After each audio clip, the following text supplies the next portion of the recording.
Hello, I am Brother Kelly Hughes, Chaplain of the Arts. We are broadcasting live to tape from the beautiful Valiant Theatre here in the heart of Winnipeg's greasy tenderloin. This is Kelly Hughes Live Slices, Fringe edition. Every year at this time, this is a thing that we do. We are on 101.5 UMFM if you're listening on the radio every Saturday at 1, and then all over the map throughout Fringe. So if you're listening to us there, that's what's happening. If you're watching us on the internet, we are on YouTube until the sun swallows the earth. Thank you so much for stopping by. We appreciate it. And thank you to my guests for stopping by. We have got Susan Jeremy. We have got Onika Henry. Is that how you say it? Onika. Onika, sorry. I'll get there. And Adam Bailey. Is that how you say that? Yes, okay. Adam Bailey. Hi.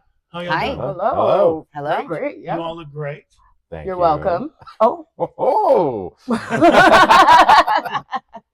Look at them, eh? Yeah. We're gonna have a hard time keeping up with that, aren't we? Pretty fancy. So the way that I start these is I just got a couple of questions for you. I want to ask you, what's your deal? What's kind of your general story? Why do you exist? And then give the elevator pitch for your show. Onika's giving me a good look, so I'm gonna go start with you. What's your deal? Why do you exist? Well, I exist because when a mommy and a daddy love each other. I've heard that one. You got to give me something else. Well, it was a birthday. It was somebody's birthday, and it wasn't just blowjobs. Okay. No swallowing involved. But I'm born and raised in Calgary, Alberta, and I moved to Edmonton, and at Edmonton Fringe is where I met Adam. And you fell in love with him immediately because we all fall in love with us. Yes. I cornered him immediately because I loved his shows. Yeah. And so you were like a swim fan. Yeah. A swim fan? Have you seen that movie? Oh, tell me more about Swim Fan. No. Okay. She's still talking. Oh, I am finished. No, but tell us give about the us show. the elevator pitch. Okay, let's do the elevator pitch. Yeah. So Afeni is about Afeni Shakur, who is Tupac's mom, but it's before she became Tupac's mom, and she self-represented in court and got herself and 20 other Black Panthers off of 156 charges, which would have been over 300 years in prison. Wow. And she was pregnant with Tupac during the trials. So it's really about solidarity and how we need to work together in order to revolutionize. And I love it. It's a great show, and it's a full-on history play. It's intense at times, but there are moments of levity, even if the moments are like, what the even heck? Yeah. Okay. Adam? So I'm Adam Bailey. My deal, I come from Belleville, Ontario, but as a queerdo, didn't stay there. I ended up living in Toronto 12 years ago, started doing the Fringe circuit, and started writing a lot of history plays, which is how I bumped into Onika last year. Well, not last year, because last year was when we put on Afeni the first time in Edmonton. It was 2 years ago after I did All Hail Mrs. Satan that she cornered me. She saw that show. She really liked how I handled a woman's story. With the first woman who ran for president of the United States back in the 1870s. And she's like, when are you going to work with me? And I said, well, I do solo shows. So if I get 2 slots in a Fringe, I guess I'll work with you if that ever happens. And immediately got 2 slots in the Edmonton Fringe. I was like, oh, okay, well, I guess I'm a man of my words. We're going to do this story. And then last year, as we were doing this, I bumped into Quinn here in Winnipeg, Quinn Green, who is a comedian who I've seen several times in Hunks. We're talking about this need for cross-pollination between the touring folks and the local folks in the Fringe festivals, because there's so many good local talents and there's so many good touring talents. And sometimes you get like a cabaret show of all locals, or you get a cabaret show of all touring people, but seldomly do people merge or work cross-country. And so after doing this merger and it working out so well, Quinn and I decided that we were going to actually create a show that was just merging local and touring talent. And so we're also doing, outside of Afeni, I'm also involved in Serious Comedy, which is an improv show. Every day, Quinn brings 2 local improvers. I bring 2 Fringe celebrities from the touring circuit together on stage, and we do an Armando set for an hour. Is fringe celebrities a word that anyone has ever used before you? I'm maybe someone might have said it to me while I was drunk, and my brain just latched onto it. And now, if you're at a certain level of notoriety amongst the fringe circuit, like a Jem Rolls or John Bennett, you are a fringe celebrity. Yeah. Well, Jim is at his own kind of some. Well, he's grandpapa. He's the grandpapa of the fringe. He's grandpa smart. He's fossil fringe. He's a non-renewable energy.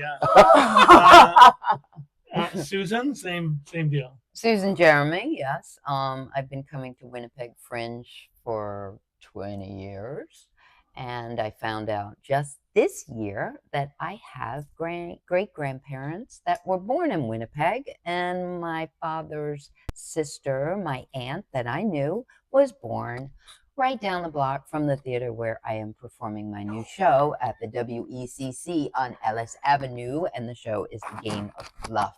And the show is about my mother, and her grandmother were all gamblers. And so I did a lot of research on the mom's side, and that's how I found the dad connection to Winnipeg. That's cool. Yeah. I hope that Susan's mic was picking me up. I just realized my mic was turned off.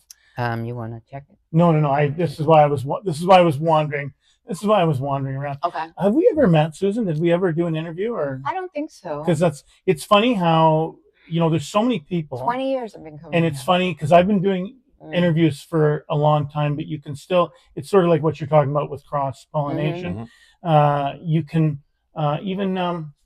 I don't know. I had Penny Ashton in before with Joanna Ranelli, and they've both done a bunch and have never met. And it's just funny how you can just not. And how does that happen with it? Because we're on the road together. It's amazing that it's amazing when it doesn't happen, but people can get caught in their own bubbles. Yeah. And one of the magic of festivals is that chance to break those bubbles and to bump into each other and create new magic. When I saw that you were doing this was very interesting to me because honestly, I can't think of a single. It probably has been, but I can't think of a single show where there was an out-of-towner and a local doing a show. I mean, there must be, but nothing leaps to mind because people do. There's kind of this group and there's kind of that group, and we were talking earlier about even we were talking about the out-of-towners cabaret and about how the rule used to be that you couldn't be in it if this was your first time here. Yeah. The Midnight Cabaret, that used to be a rule, and then they turned it into a lottery for the out-of-town. But it was like, it's not even declared that it's an out-of-towners cabaret. It's kind of de facto became one for the touring people. Yeah. And I don't know why that happened. I don't know when that became the rule. I think maybe in some sketches, someone might have slipped into the background who was a local, but it has been mostly out-of-towners. And I think, there should be more chance for cross-pollination. It excites me to be able to do it. Do you think that, there are people that are more interested in being connected with what's happening in, with local people and with meeting local people and with kind of being, like, you feel to me like a person that's sort of more part of the community than some people just kind of show up and they do their thing and they, drink with, I did fall in love with Winnipeg. Like I have fallen in love with Winnipeg over many times here. Like I'm one of these weird. Like I have Winnipeg at home on my bookshelf. I have I've somehow fallen in love with this city. I think it's one of the most Canadian cities in Canada. Oh, yeah. I really enjoy being here every time I'm here. So there is that advantage. But I'm also like my own quirky little person. No one told me that I was supposed to just hang with this group or hang with that group. So I didn't know that there was like these cliques, and I just made my own clique. Were there lots of queerdos in Belleville, or were you it, or what? I was the first out male-bodied queerdo in my high school. There was two lesbians who came up before me, but I was the first. I was the first gay guy to be openly out in my high school. So no. There are now because of Picton and Prince Edward County and all these things because it's become a bougie area. So a lot of gay guys go there to like retire or buy farmhouses or flip property and do that kind of snoochy reality TV kind of stuff. But snoochie gays. That's the word. Yeah, snoochie. Snoochie gays go to my home. It's funny because my hometown is very like people on Trank and bent over and Trank. all this stuff, and then Snoochie Gay's coming in and Two flipping new houses. words for me: Trank and Snoochie. What do you? Sounds like clowns in New York. Yeah. Oh my God, that is a great. Let's start that clown show. Here's another cross pollination, right? Trank and Snoochie. Honestly, like when I had my old venue and I had, you know, our restaurant and our bookstore and our theater, I always loved doing. We put on 300 events a year, and I loved introducing people from different disciplines and even different, like Winnipeg's, you know, like not that big, but like there were always people, like the jazz people didn't know the folk people, and you know what I mean, like people were not. So I loved kind of introducing people, and then people would sometimes go on to collaborate on things, which just I love that because I think it's so easy to, you know, do the stuff with the people that are doing the same things that we did, and that was the thing that I've never really liked about life. Like a friend of mine was in town a while ago, and he wanted to go and see some guys we went to school with, and he still talks to them, and I don't talk to any of these guys. And I realized all these guys had all been playing hockey together since grade 3, and they were continuing to do so. And these guys are all like, this is a few years ago, so these guys are all in their 40s, and they're all like still playing hockey from grade 3. And I'm like, really? Because they have this kind of, you know, certain kind of connection that as a person that didn't feel like I fit in, I never found that, you know what I mean? I always just felt a little bit like off. So, and I would pop up like once a year when it was time for the school musical. I would appear and I'd be on stage and I'd be, you know, in the heart of little old New York, you'll find a thoroughfare. And then all these people are like, who is this guy? You know, and then the rest of the year I would just kind of disappear again because I wasn't like a jock and I wasn't, you know. So I do love that we can find the people. I love that you found Adam, and you know, have you found anybody? Yeah, I found my dead relative's grave. I'm gonna go visit them in the cemetery. Where? Which one? Which cemetery? I don't remember the name of it, but the last name is Frau. So I have ties to sauerkraut, apparently. Okay, sorry, say the name again. Frau. Okay, are you? Because it sounds like that's what sounds German. It's what my cat sounds like when she's gonna throw up. Yeah, there is a cat in my show, and it bites me, and it goes, and I say, "Ow!" I do a lot of characters. Yeah. Have you ever been called a character? No.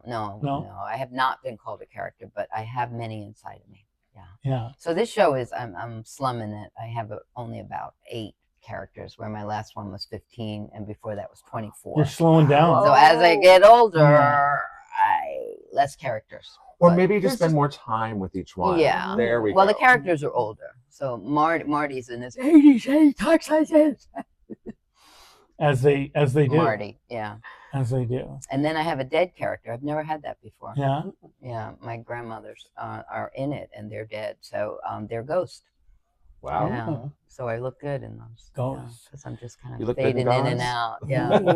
I come and go. Onika, do you believe in ghosts? I definitely think it's a door that nobody should open if they don't know what they're doing. Okay. Yeah. Little Ouija. Oh yeah. I don't play with Ouija. Mama doesn't like Ouija. Yeah. I've had really odd experiences like in my life. Like I used to be able to tell like my mom like when people would die. I'd be able to I'd be like, Mom, did someone die last night? I had a terrible sleep. I saw a shadow. And she'd be like, yeah, I don't know how you knew that, but yes. Oh, interesting. I have a medium scene in my show. Ooh. Yeah. I want to just back up to one thing though. Do you often call yourself Mama? Just curious. Actually, yeah. More than now that I'm thinking about it. Yeah, I do. Does Adam ever call himself Daddy? No, but I have called Let's myself. Leave that alone. I call other people Daddy. I was gonna say it. I mean, that was low hanging fruit. It was. I do call myself Onika's fringe mother because I'm taking her on her first tour right now. So the same way drag queens have a drag mother, this is my fringe daughter. So that's so your nice. pronoun as Mama. That's so nice. Are you his protege? I am. Have you had any proteges before? Outside of puppets? No. Outside of my stuffed animals as a child? No. No. I used to line up all of my stuffed animals in the living room when I was a kid. And I'd put on Sesame Street albums. I would lip sync the entire Sesame Street album to all of my puppets. And then I would like teach them the routines. So I was an only child. And now you know that. Oh. And now you know that I memorized George Carlin, and I used to do his entire stand-up bit for my dolls, and then my mother would put soap in my mouth for all the curses. How old were you? I was about 7, 8. 7. You couldn't find Lenny Bruce or what? 7 no, or 8? I did Richard Pryor, and that was the mofo, walking down the mofo, and my.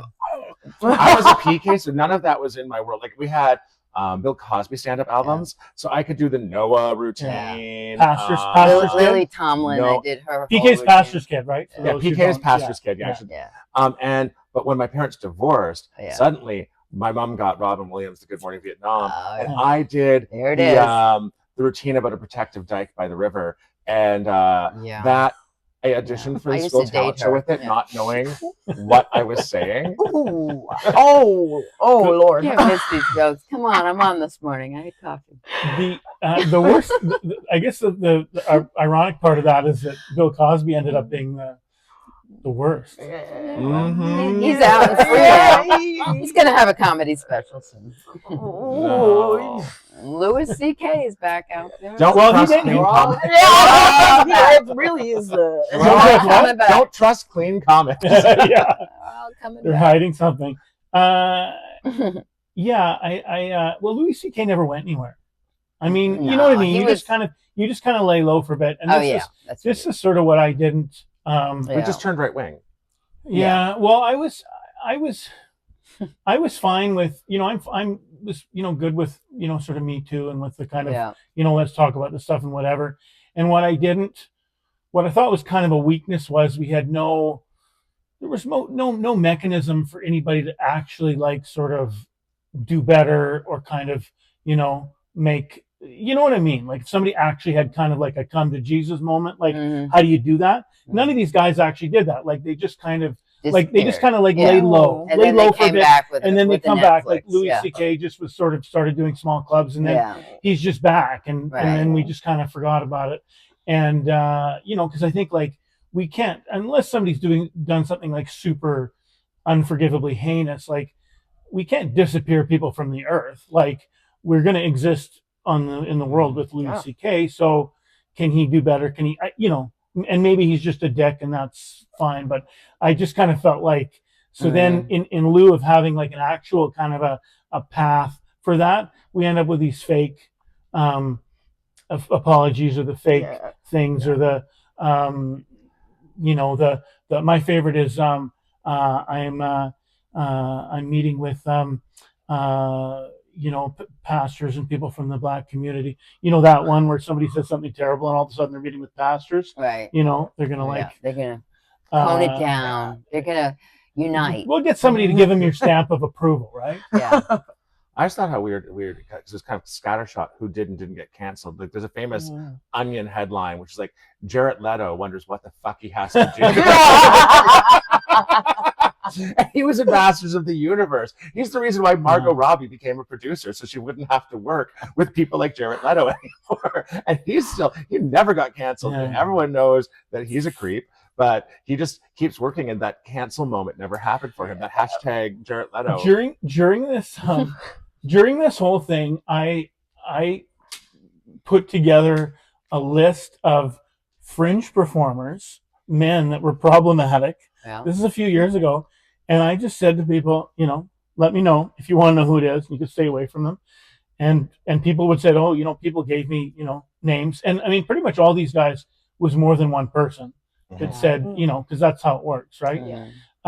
And I had some people that, the people that were mad at me were mostly the people that were on the list. But if you're shitty and you do shitty things, like it's, we would hope that would kind of have some kind of consequences or some kind of social, you know what I mean? Something. Yeah. Oh yeah. Well, like, Well, if people are like, whatever you do, there are going to be positive and negative consequences. So if you're whatever you're doing, you need to hold yourself accountable for whatever those consequences may be. Your actions have outcomes. Oh yeah. Yeah. Yeah. Or they should. Yeah. In any case, yes. Have you forgiven yourself, Susan, for the worst thing you've ever done? Ride home on a bicycle without a seat. That was pretty bad. Did you do that today? Yesterday, and now I'm pregnant. Okay. Oh, you're gonna have a tricycle? The worst thing I've ever done. Yeah. You don't need to tell me what it is. No, I'm not going to tell you what it is. I think I'm still. I was babysitting. Yeah, I was 15, and I had the neighborhood drunks over, and they all drank at the babysitting place, and I got in trouble. I didn't drink, at any rate. And I still think about that. But my show is not about that. Yeah. My show is about my mother. Yeah. Onika, have you forgiven yourself for the worst thing you've ever done? I'm a bad person. I've done a lot of bad things. Mama's a bad girl. If I can think of one, probably. Okay. She hasn't done anything bad. Adam? Well, I mean, I'm a good Christian, so the Lord forgives me. I'm a PK. I get forgiven by Jesus, so everything's we're physically sitting in a church right now. But when was the last time you went to church and sat in a church service, not a wedding or funeral? Well, I mean, I was on Church Street for Pride, and I there was some servicing happening there, but I don't know. I recently. We actually met a minister, a United Church minister.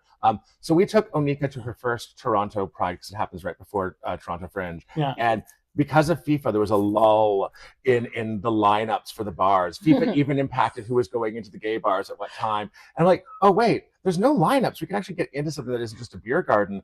That one bar has a secret rooftop patio. Do you want to go there? And my husband goes, Adam, that's the Black Eagle. That's a men's leather bar. I'm like, okay, we'll be fine. We'll be fine.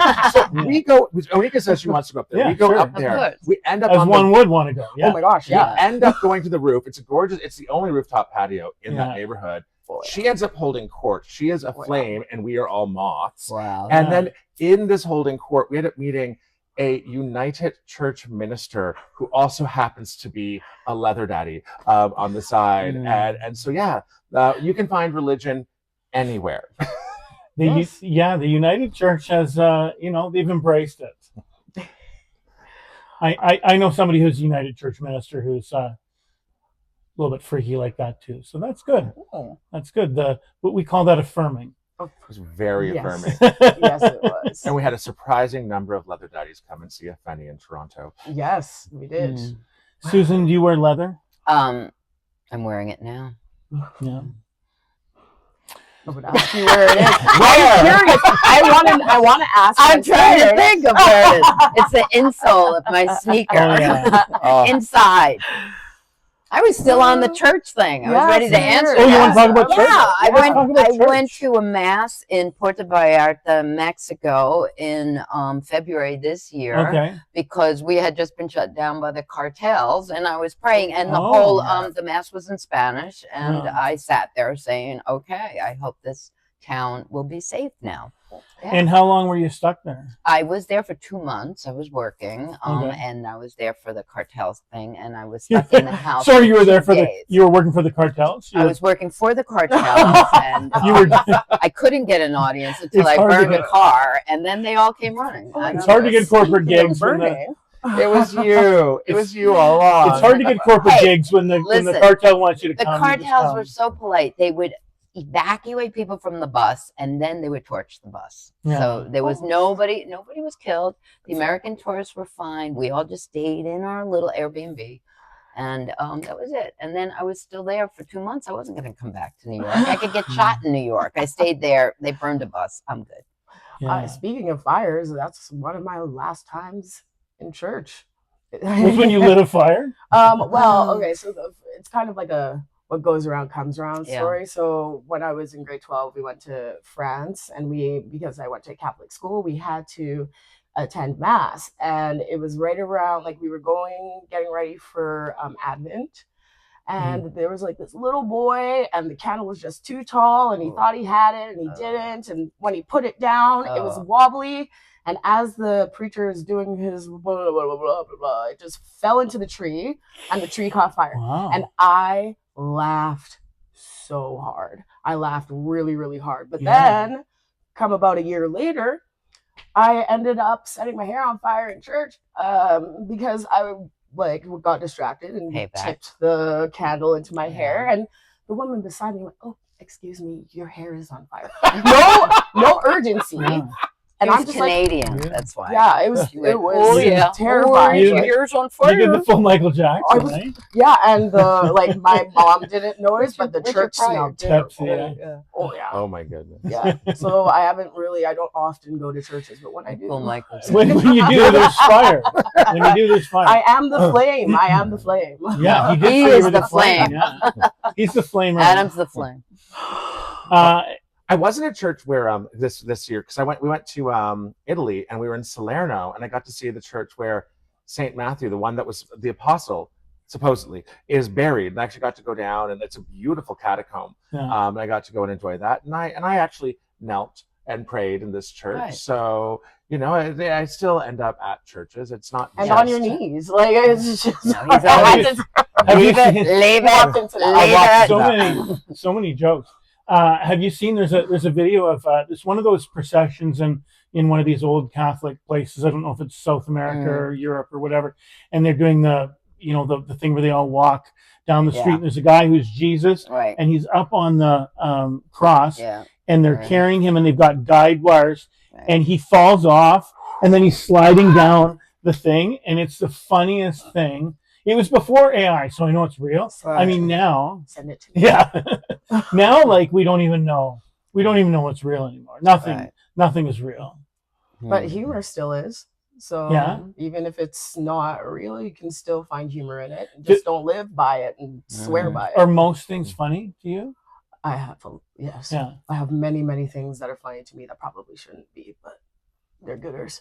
Yeah. Like trees on fire. Yeah. Trees on fire, people falling. Yeah, well, that's always funny. Everybody. It's always funny. That's banana peel. Yeah, some banana peel stuff, some dark humor. I love dark humor. But it can get a little out of control, though, I will say. Yeah. As you would know. Is Adam a calming influence? Is he kind of? I fed this woman. Oh no! She lived in my house for the 2 weeks that we were in Toronto, and instead of her going to buy groceries or anything, I just cooked her meals every single day, and actually took care of me to the point where my mom would, because she's always concerned about whether or not I'm going to eat, whether or not I'm going to remember, because I don't like cooking, and so she grilled him on it. No, is that a food pun? It was a food pun. Is Adam a good cook? Yes. Oh my goodness. Yes. What's the best thing that Adam makes? Oh my gosh. Okay, so there was this salad that he made, and it had shredded carrots. It had, I can't remember the rice exactly. Wild rice mixed with native rice grains and stuff in it. Yeah. Yeah, and then there was also chicken as well. And then what was the sauce? It was crazy. I made my own salad dressing with. I think it's supper time. I made it was smoke, maple syrup, cooking show. Vinegar, lemon juice, smoke, maple syrup, lemon juice, Italian herbs, and then some paprika. Oh my gosh, it was so good. And his partner also, his husband. Oh my God. Good cook too. Oh yeah. I'm surprised I didn't get fat. I was very pleased. My tummy thanks you. And so you're not really a great cook. You don't like it. Oh no, I'm a good cook. I just don't like it. Oh, okay. What's your best dish? My best dish, I like doing a full on Sunday roast dinner type situation. I love putting my mashed potatoes, I love asparagus, so making asparagus for sure. And if I don't have a pot roast, which one person can't do a pot roast, so I'll sometimes just do steak. It's fantastic. I like my steak rare. Is that what you grew up eating? No, I grew up eating, like, my parents are from the Caribbean, so Mm. I grew up eating, like, curry goat, curry chicken, peas and rice, dal puri, Oh, yeah. roti. Yeah. Oh, Oh, I like, had some And you got- roti so yesterday. good. But you got Oh, sick of it. yeah. Oh, no, not And you at wanted all. just Wasn't a white, good you wanted roti. white food. I love mashed potatoes. I love mashed It's I potatoes. had funny, mashed potatoes I- today. I had never had mashed potatoes really, like, unless except out of the box until I got married. What? Well, because my mom They're was horrible. my mom was Italian. Yeah. We didn't eat, like, my mom was Oh, Italian, so we just oh, ate yeah. other things. Yeah. We weren't really, and when my mom, we always had roasted potatoes. Like, Yeah. Oh, my mom yeah. just never made mashed potatoes, and I Right. remember my my in-laws, like my mother-in-law made, like, just, kind of classic, like, just like kind of white people food, mashed potatoes Yeah. and Brussels sprouts and carrots and you know what I mean, all the things, and it was so good. And she'd, like, there would be like 4 of us, and she'd make like 9 dishes, and there'd be so much food. And I was used to that because in my house it was always like my mom was like, I'm not putting this little bit away, here, somebody finish this. I remember, but my sister-in-law, when I was married, the first time we went out there to Vernon, BC, there was like so there were 2 of them, and they had 3 kids, and so there were 5 of them, and then my wife and I, so there were 7 of us. And I remember we went out there, and my sister-in-law had made dinner, and it was like a casserole that big for 7 of us. Okay. And and that was kind of it. And I remember just sitting there being like, oh my God, where's the rest of the food? I was just like panicking, It was Yeah. like, That's you the know, You Italian. guys got a sliver that's just this some people big. don't. That was my first experience with, like, a person who doesn't Yeah. know, like, Like, if you're gonna portion, make, yeah. if there's more people, Yeah. you need to make like more food and whatever. Yeah, it's the Italian thing. Yeah. What's your best dish? Susan? I eat it. I don't make it. But bolognese, I can eat it and make it actually. But yeah, the Italians, you eat until you vomit, because if you don't, then it's an insult to the cook. So you have to just keep eating. Yeah, I really like Italian food, and I have this thing when I'm on the road. After the last show, I have to have spaghetti and meatballs, and it really works in Edmonton because that restaurant is really great. There's an Italian restaurant. It didn't work for me in Saskatoon. I could not find a spaghetti or a They meatball. used to have a spot, and it's closed now. And it was the first thing I had when I was in Saskatoon, where they actually did, like, very middle of the country white food. They did a baked spaghetti with so Okay, good. yeah. But my Winnipeg one is Is there a Winnipeg spaghetti and meatball that I can have? Pho. Does anybody know? I get pho when Where? I'm on the road, and there's like at Portage No Maine, pho. I want Pho's spaghetti good and for your meatballs. voice. Yeah, Oh. I know. I want spaghetti and meatballs. I would have to think. We actually did go out for Italian Yeah. a week or 2 ago, but because I grew up eating rigatoni all the Yeah. time, I have a sort of a hard time going to a restaurant and paying a bunch of money for I pasta. understand. I Yeah. just kind of like philosophically. So when I Okay. go out, I want to have something like that I'm just not going to make, Like roti. or sushi or Oh, something yeah, that I'm just yes. not gonna. I had the same issue with Italian food until I ate fresh pasta. Yeah. Yeah. And once I had like restaurant made fresh Okay. pasta, that changed everything. But if someone was like, "Hey, let's have Italian," I was like, "I have a bag of pasta at home that Right. cost me $1, and I have a can of tomato sauce at home that cost me $2. Why am I paying $25 for this?" And I had that issue until I went to a restaurant that actually made their own fresh pasta, and that was a game changer. Where do you live in New York, Susan? I live in Brooklyn. And so you must just be able to walk like anywhere you can see, and there's like 15 restaurants, right? Just Yeah. like this. I could get a slice on the corner. Yeah. That's so nice. A slice of pasta or Slice of really? Really?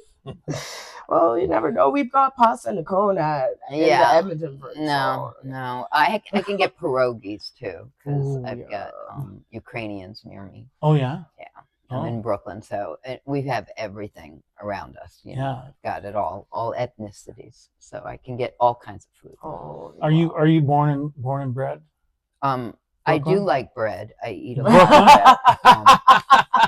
I was born in Coney Island Hospital. Yes, I was born in Brooklyn. You're laughing at everything she says. It's like the borscht belt. I'm a here. comedian. Natural. I'm a Listen. comic. I do characters. I'm funny. All right. Borscht belt. Does she look like Fozzie the Bear? Come on. No, I'm not Jewish, but my girlfriend is, so I am by insert. Whoa, did I say that? Okay. hello. I got to be an honorary just for being a cater waiter at a temple. Oh, I was a cater waiter, yeah. and I used to perform at bar mitzvahs. So and there's a bar mitzvah scene in my show. Yeah. I also worked at the Lock, Stock, and Bagel when that used to be a restaurant in Toronto. That was my first restaurant job, serving You're matzo still ball talking soup. about food. We're trying to get off of the food. Are we? Okay. Susan's starving. Susan's too hungry for this interview. Susan's so hungry she could eat her bike seat. She already did. Somebody stole my bike seat in Winnipeg. Come on. Why? Why? And it was not my bike. She's mad it's my billeter's bike. So I show up without a bike seat. And can you take me to Walmart to buy a bike seat? She's mad because normally in Winnipeg they at least take the whole bike.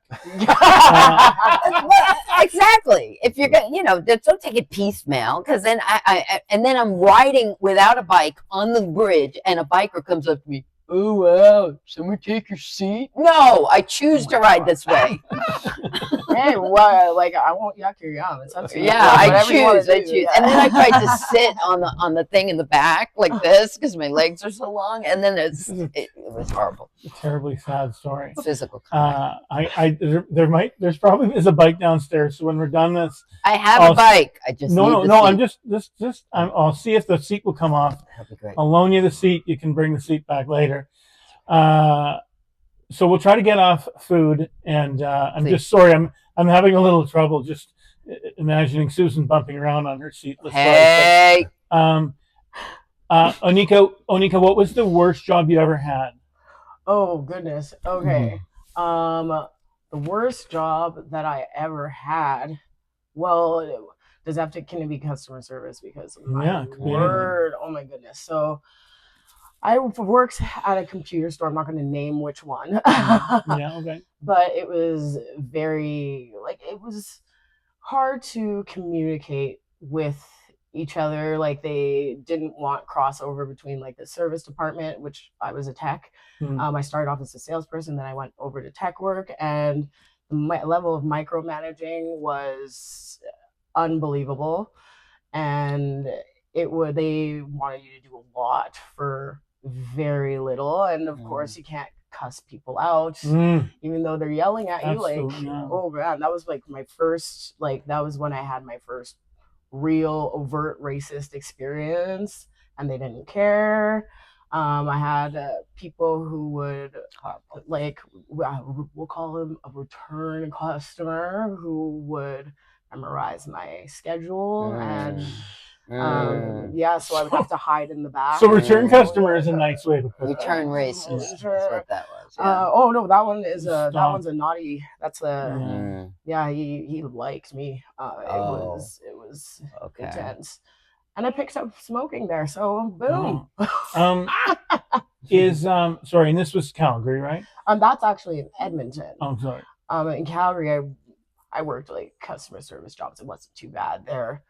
Apple was my favorite job. So that was you moved to Edmonton? That was after you? Yes. Yeah. So I ended up doing like this program called Emerge, which is like when you graduate from university, the drama programs, you go to Calgary and Edmonton to audition for a whole bunch of people, and Edmonton snapped me up, and I couldn't wait to leave Calgary. Yeah. So. Is Calgary pretty white?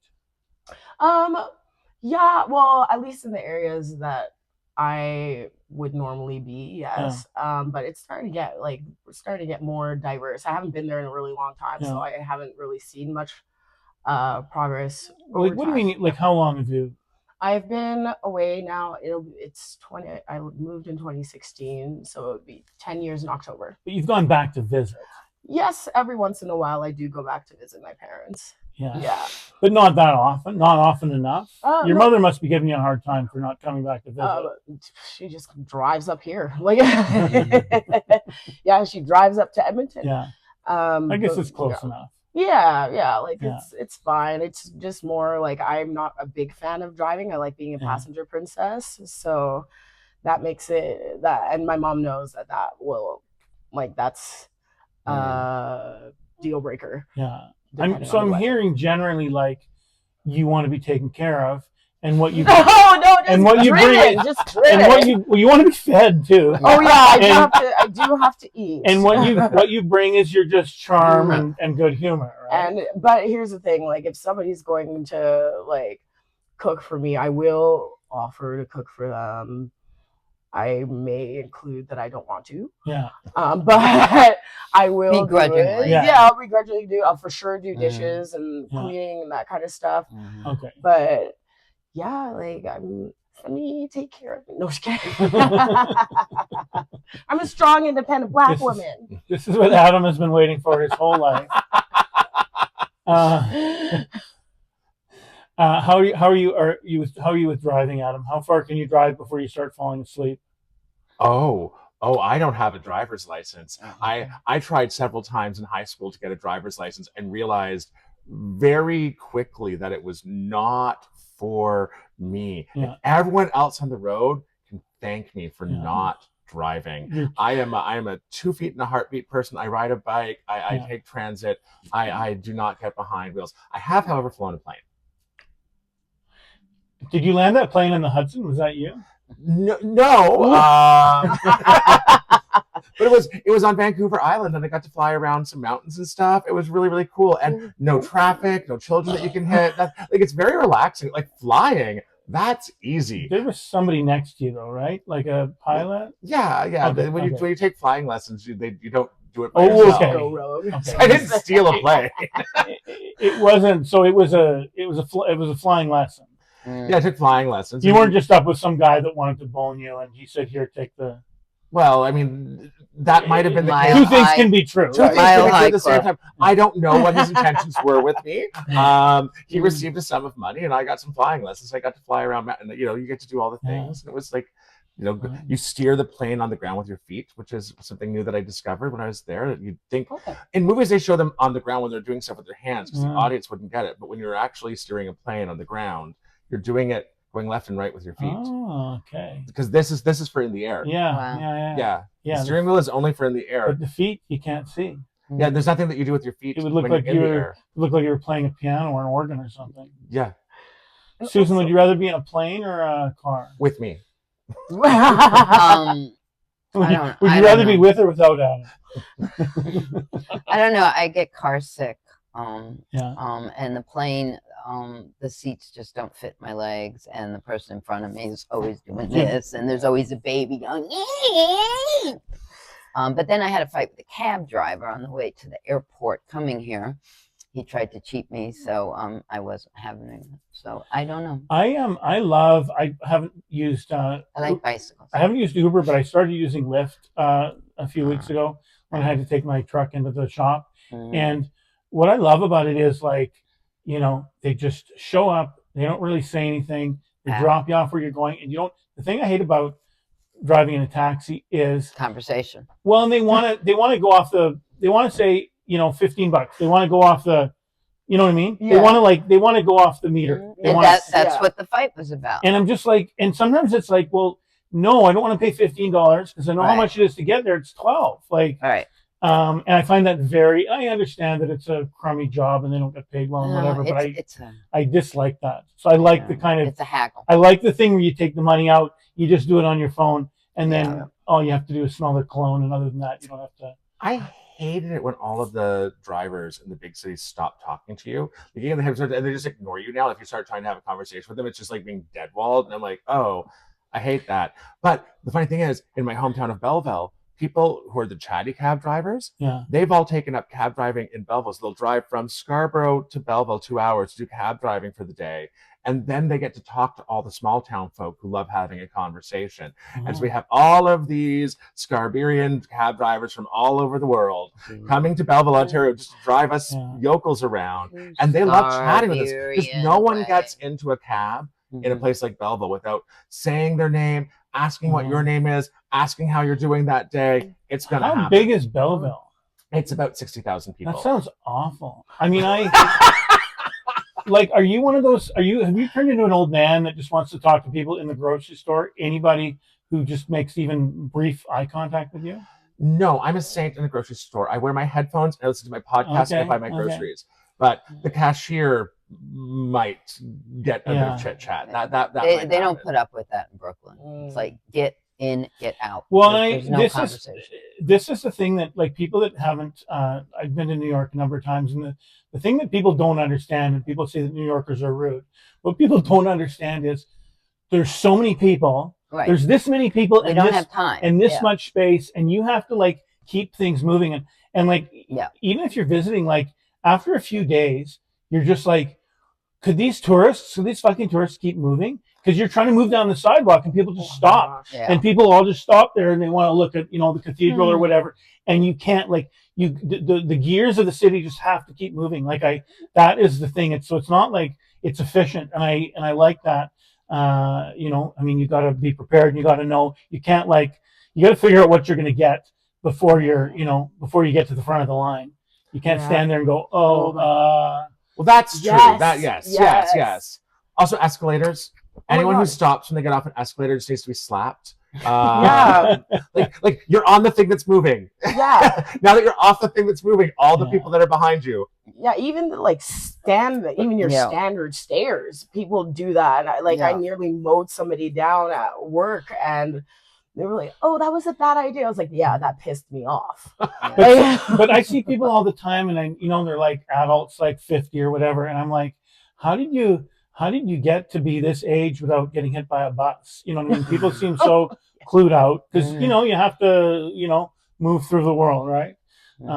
Maybe they've been sheltered. Maybe they had somebody taking care of them. Watching out for them. That people didn't do. Yeah, that person, like whoever was taking care of them, could have done a better job. Yeah. What did you say? You were a pocket princess? No, I said I'm a passenger princess. Oh, passenger princess. That's princess. for driving. Okay. I was in a really bad car accident, and I prefer. When you were driving? No, I was a passenger. Ironically enough. Yeah. No, but yeah, no, I do not like driving, and after getting into that accident, I used to be able to drive to Calgary. Like, I would go to Calgary, pick somebody up, and come back here, in a day. Because you can, if you boot it, you can get there in 12 and a half hours. And I would do that, like, when I was younger. And now I literally can't. I cannot drive for more than like an hour, and I'm falling asleep. Which is very awkward if I'm going somewhere that's more than an hour away. Oh, wow. See, for me, the issue is when I get behind a wheel, this person that I normally am not emerges, who is angry at everyone. And I'm not like that in the rest of my life. But behind a wheel, especially when I get in traffic, like even as a passenger princess, like if we're in a traffic jam, I just get annoyed at being in a vehicle that is not moving at an irrational level. I get super cranky and angry. I wouldn't be falling asleep. I would just be road raging all the way here across the prairies when I should just be looking at, like, wheat. Is anything else make you angry, or just driving? Like at that weird irrational level, like lots of things make me angry, but I can intellectualize them. But driving is just one of those things. Just 2 stars. 2 stars will make me angry. When was the last time you got 2 stars? Winnipeg, 6 years ago. 6 years ago. Yeah, it was a really great show. I had 100 people in the audience, and the critic who came to see me just didn't like the subject matter that I was doing and trashed me. That sounds like a them problem. That doesn't well, you can be objective about a show. They didn't trash my acting. They didn't trash my writing. They trashed the subject. But this is the problem with these reviews. They're trying to front load it because they're trying to get them all up by whatever. So they send these people on a bunch of things, and unfortunately, they sometimes, like, what I don't like is, that person should have said. Because, like, probably all the people were laughing, and the audience was probably good, right? So you should be able to say, you know what, the place was full and everybody was laughing and they really liked it. It wasn't for me. Right. I didn't like it because of this, but you know what?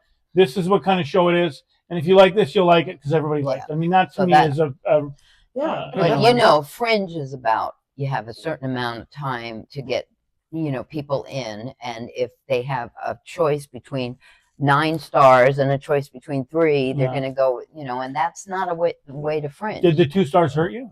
Oh yeah, it hurt my box office. In fact, I did the show in only one more city, which I did well in Edmonton, but I put the show to sleep. I'm not even going to mention the show's name. It was my best work. I put it to sleep, so that's it. So that reviewer can go to hell. Yeah. You know who you are. Well, this is why to me this is more interesting, because we can all sit here and talk, and whoever's listening to this or watching this or whatever, they can go, "Oh, that's Susan Jeremy. She's very, very funny and right? sexy." Yeah, Am I? and then I'm not single anymore. I'm taken. Yeah. Yeah. Okay. This way, By the 26, we'll bicycle. see what Off the happens. board. I'm dating my bicycle. Yeah, it's not mine. In Yeah. a short-term relationship There with the you go. bicycle. There you go. To ride my bicycle. How long is this going to be? I'm hungry. Okay, we're almost. I'm hypoglycemic. Yeah. I'm just Yeah. supposed to go. Yeah. I'm sorry. I would have provided a I need a granola carrot.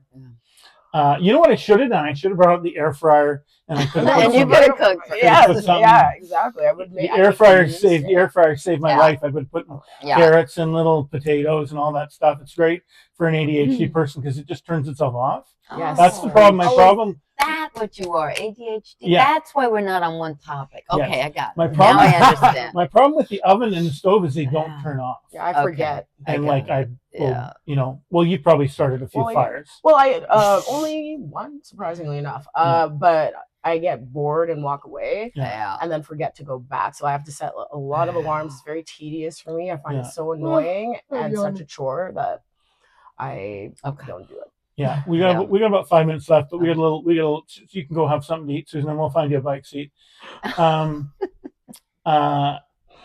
Onika, so this is your first Fringe.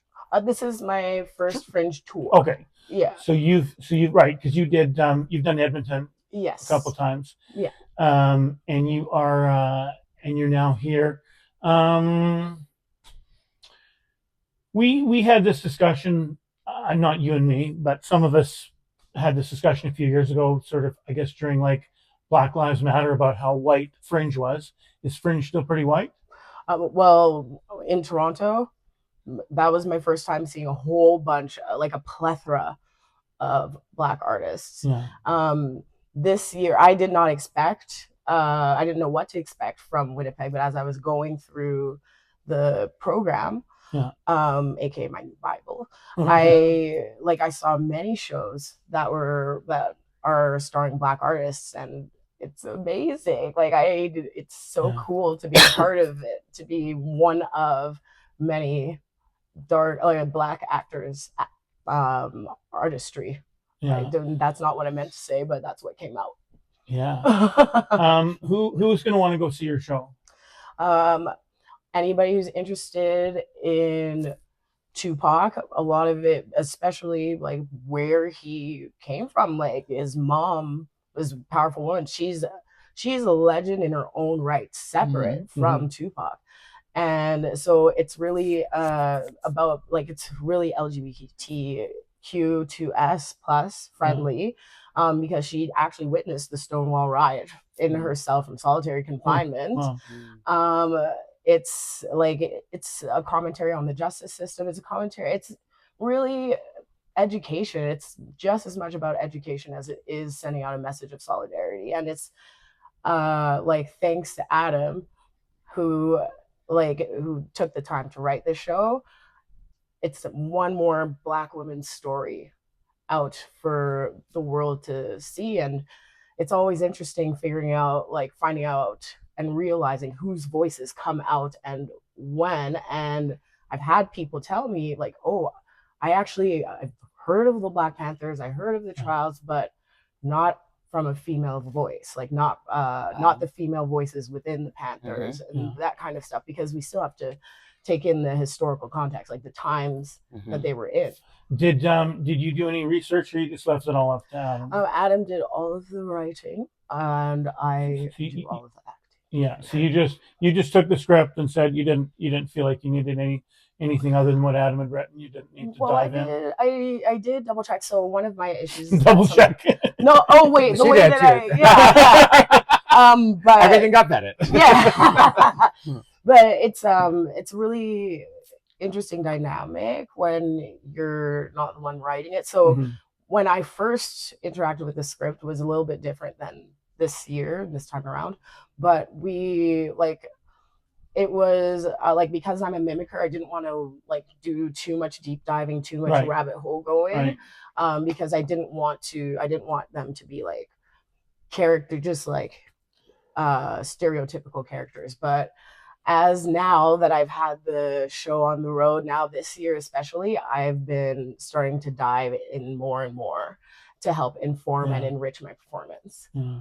Adam, as a pasty ass Belleville boy, what was it like writing this particular piece? So it was interesting, like when you asked me to write a show, and I was like, well, I know about this woman because of the Stonewall riots, not because of Tupac. Yeah. Like I bumped into her because I was doing research for a different show, and I fell in love with her. I was like, this is the story I think we should tell.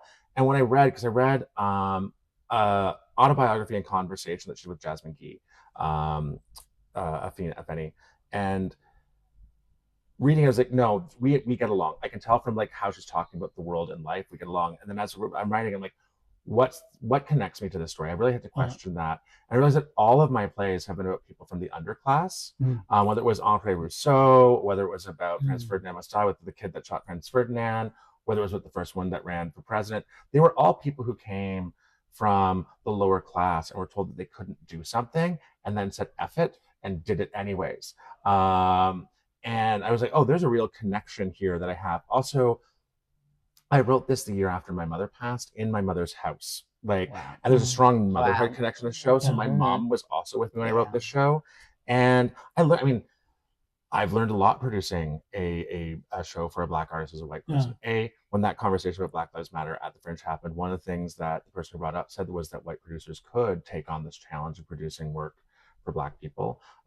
Some of the things going on, like putting ads on Facebook, I get all the racist comments. She doesn't get to see the racist comments. I get to go and delete all the racist comments. And that's horrifying because some of the stuff I've seen is gross. But also, I get to see all the random hearts and love that are coming from all over the world when we send out an ad, because Black people from anywhere and everywhere will give thumbs up, hearts, make comments. And I realize one of the reasons why you have to be very cautious as a white person stepping into the space, because there's a whole lot of community and support that's there for the other people in the community. And if you lean too hard on that, like you can be taking up space. The fact that we're doing this for Onika makes a lot of sense. If it wasn't for her stepping forward, I wouldn't have written this show. But I don't think hers is a story that only a Black person can understand. I think there's a lot in it for everyone. And her beliefs and her way of thinking and her life, it's so beautiful. She's such an awesome person. I'm so glad I got to interact with her. And you've done so many great historical pieces that you're probably the right person to do it. Sometimes we need a mouthpiece, and it does it. Like sometimes the ethnicity of who the mouthpiece is might not align with the one who needs a mouthpiece. Fanny needed us to be her mouthpiece, and I'm proud to be that. Susan, I have one more question for you. Okay. Is the U.S. going to be okay? I'm leaving it. I'm done. Where are you going? I got my Canadian citizenship. Yay! Congratulations! Yes, and I just came from the passport office. Wow. Yes. No, U.S. is going to be fine. You know why? Because there's the pushback that's happening that's as loud and as big. And the angrier people are, the more they come together and make things happen. So I'm staying there for my sisters and my brothers, and I'm also Canadian. Yeah, that's great. Well, you know what? We've taken you in, and maybe we can strip Elon Musk of his Canadian citizenship. Just kind of a trade. Straight trade, right? Fantastic. Let's do it. Susan, your show is The Game of Bluff at the WECC, venue 26, opens Thursday. That's tomorrow. That's the West End Cultural Center. It's a lovely venue. They've got air conditioned, 300 seats. They got beer, beer garden in the back, full bar in the front. Susan is very, very funny. Go dancers. Susan is arguably the funniest person in the room. Free beer. Onika, Afeni opens on. Afeni opens tonight. Tonight, yes, and you're here all this time. At Le Studio at Cercle Molière. And it's at venue 20. And so I would love to see you there. Okay. And Adam, your thing. Serious Comedy with Quinn Green, and we are at the Rachel Brown Theater. We open tomorrow at 2:30, and it is venue 8. All Ooh, right. I like Yeah, that. And we're right off the beer gardens, then the market square. So it's very Great. easy if you want to trip up the steps from the beer garden to come and see a comedy show. Nice. I think tomorrow we have two-man no show. Yeah, Isaac I love Hessler him. is going to be in there.